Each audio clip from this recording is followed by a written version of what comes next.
Ora, bora, beleza? Ciclismo virtual. Muito além de um treino no rolo, o ciclismo virtual hoje é uma modalidade de ciclismo reconhecida pela UCI. Você sabia disso? Sim, o ciclismo virtual agora faz parte do grupo de modalidades reconhecidas internacionalmente como eSports. E além de ter um campeonato mundial organizado pela UCI, está na lista das modalidades que vão participar dos primeiros Jogos Olímpicos virtuais que serão realizados pelo COI. Bora falar sobre esse assunto que não é mais futuro e sim uma realidade muito bem estabelecida lá fora e que vem ganhando muita atração aqui no Brasil. Eu sou Alan Ricardo e esse é o canal Competição Interna, testando na prática o que tem por aí de nutrição, treinamento, equipamento e tudo que for possível para melhorar de forma ética a minha performance no ciclismo. Eu divido as minhas experiências para que você possa tirar as suas próprias conclusões e usar o que for melhor para a sua evolução. Bora subir no caixote? Os rolos de treino indoor já existem há muito tempo, mas foi no início dos anos 2000 que surgiram os primeiros simuladores para treinamento indoor. Um dos pioneiros e mais relevante foi o CompuTrainer da empresa RacerMate.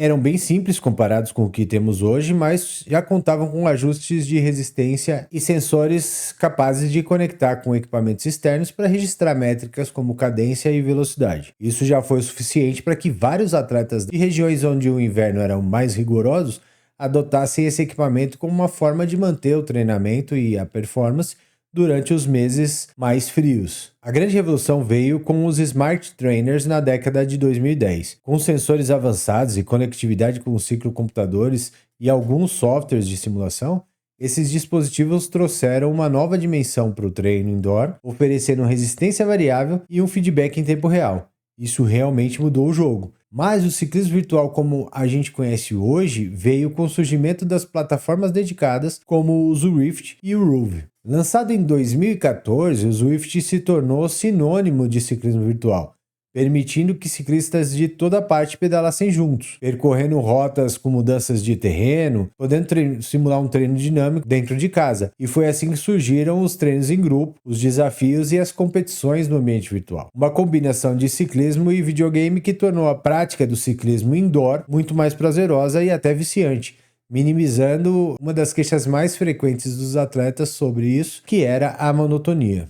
Com o crescimento dessas plataformas, surgiram as competições de Cycling Sports. A primeira competição de ciclismo virtual oficial aconteceu em 2015, organizada pelo Zwift, e desde então competições de grande escala, como a Zwift Racing League e eventos sancionados pela UCI, têm atraído ciclistas de todos os níveis, amadores e profissionais, o que ampliou muito o alcance do ciclismo virtual. Quando veio a pandemia de Covid-19, o ciclismo virtual sofreu um impacto enorme. Com as restrições dos eventos presenciais e até mesmo para se treinar ao ar livre, muitos ciclistas partiram para o ciclismo virtual para se manter em forma. Isso fez com que a adesão às plataformas de ciclismo virtual aumentassem drasticamente, consolidando ainda mais a modalidade. Em 2019, a UCI reconheceu oficialmente o ciclismo virtual como uma modalidade de ciclismo, assim como é o ciclismo de estrada, mountain bike e por aí vai. Caso você não saiba, a UCI é a União Ciclística Internacional. É a entidade que rege e regulamenta todas as modalidades de ciclismo no mundo todo.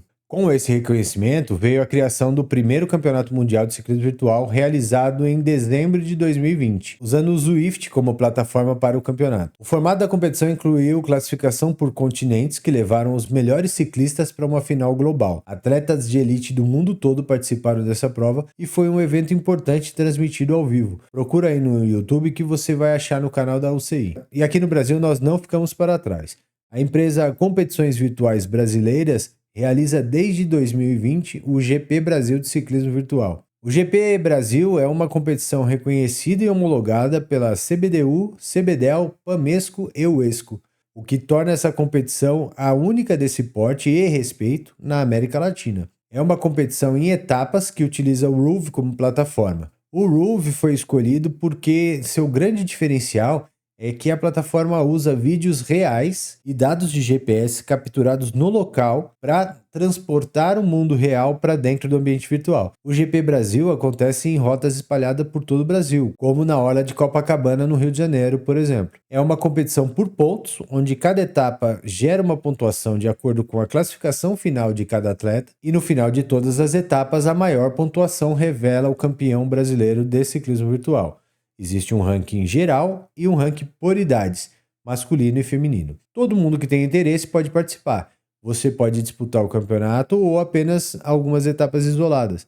Você só precisa de uma conta ativa no Roove, claro, e de um Smart Trainer que tenha sensor de potência e resistência simulada de no mínimo 5%. Se você está vendo esse vídeo próximo ao lançamento, em julho de 2024, ainda dá tempo de participar de mais 2 etapas do Brasileiro desse ano. Eu vou deixar o link do site Competições Virtuais Brasileiras aqui na descrição do vídeo, assim você pode pegar mais informações lá.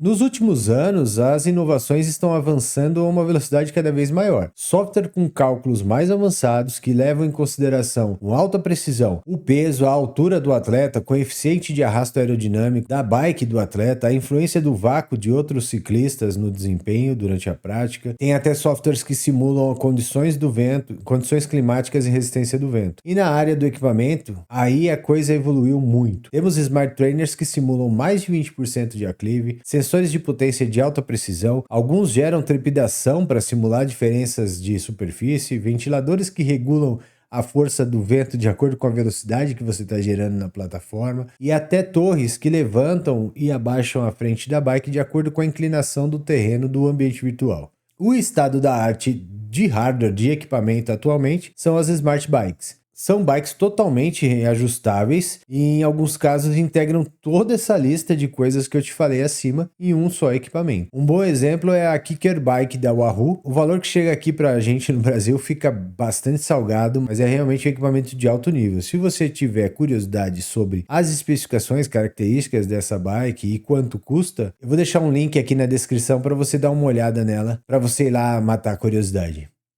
O futuro do ciclismo virtual é ainda mais promissor. Hoje a gente já tem equipes World Tour contratando novos talentos descobertos dentro das plataformas. Marcas do mundo offline fazendo parcerias dentro das plataformas virtuais, como é o exemplo da Swift Carbon aqui do Brasil, que recentemente fechou uma parceria com a empresa Competições Virtuais Brasileiras e o Roove, que vai resultar, entre outras coisas, na primeira marca brasileira a ter uma versão de bike reproduzida dentro de uma plataforma de ciclismo virtual.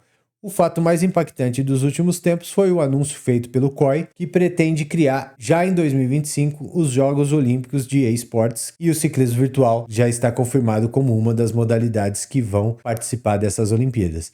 Então é isso. Esse é um pequeno panorama do que é o ciclismo virtual. Eu espero que tenha dado para perceber que não é só uma forma de treinar em dias de chuva. Eu mesmo recorri a esse artifício no final do ano passado, depois do Letap de Campos do Jordão, como uma forma de ficar mais seguro. Na maior parte do tempo eu treino sozinho e a gente sabe que enfrentar estradas por aí sem um pelotão fica bem arriscado. Mas depois que eu comecei a treinar e acompanhar a minha evolução, eu vi que o resultado foi exponencial. Treino estruturado baseado em potência traz resultado muito mais efetivo do que baseado em frequência cardíaca. Para mim isso é um fato. E mesmo que você tenha um sensor de potência na bike, fica complicado de manter ali a execução dos blocos à risca, porque na rua a gente tem diversos fatores para se preocupar. Também não dá para ficar olhando para o ciclocomputador o tempo todo. Então foi aí que eu decidi que a maior parte do meu treinamento vai ser indoor. Eu vou fazer treinos na rua, porque além de divertido, existem habilidades que a gente não ganha dentro de casa treinando no rolo. Então hoje eu faço de 5 a 6 treinos indoor e 1 a 2 treinos no pelotão. Quer entender mais sobre isso? Quer acompanhar essa evolução? Se inscreve aqui no canal. Eu vou estar sempre atualizando sobre a minha preparação, como eu estou acontecendo. Essa é a minha opinião hoje. Vamos saber como vai ser esse resultado lá na frente. No momento eu sou o primeiro do ranking do GP Brasil de ciclismo virtual, já foram 4 etapas, faltam 2. Estou com muita esperança de levar esse título de campeão brasileiro de ciclismo virtual. Eu tenho algumas lives aqui no canal de corrida no Zwift, eu vou começar a fazer mais lives, tanto no Zwift quanto no MyWush, IndyVelo, independente da plataforma, mas eu quero fazer mais lives de corrida. Então se inscreve aí, deixa nos comentários se você tem alguma sugestão de live, de corrida, de treino ou de vídeo, algum tema que você acha que seria legal falar aqui, deixa aí nos comentários. Eu vou deixar aqui para você 2 vídeos que eu fiz comparando o percurso real e no Roove. O percurso de Campos do Jordão e a subida do Pico do Jaraguá. Bora!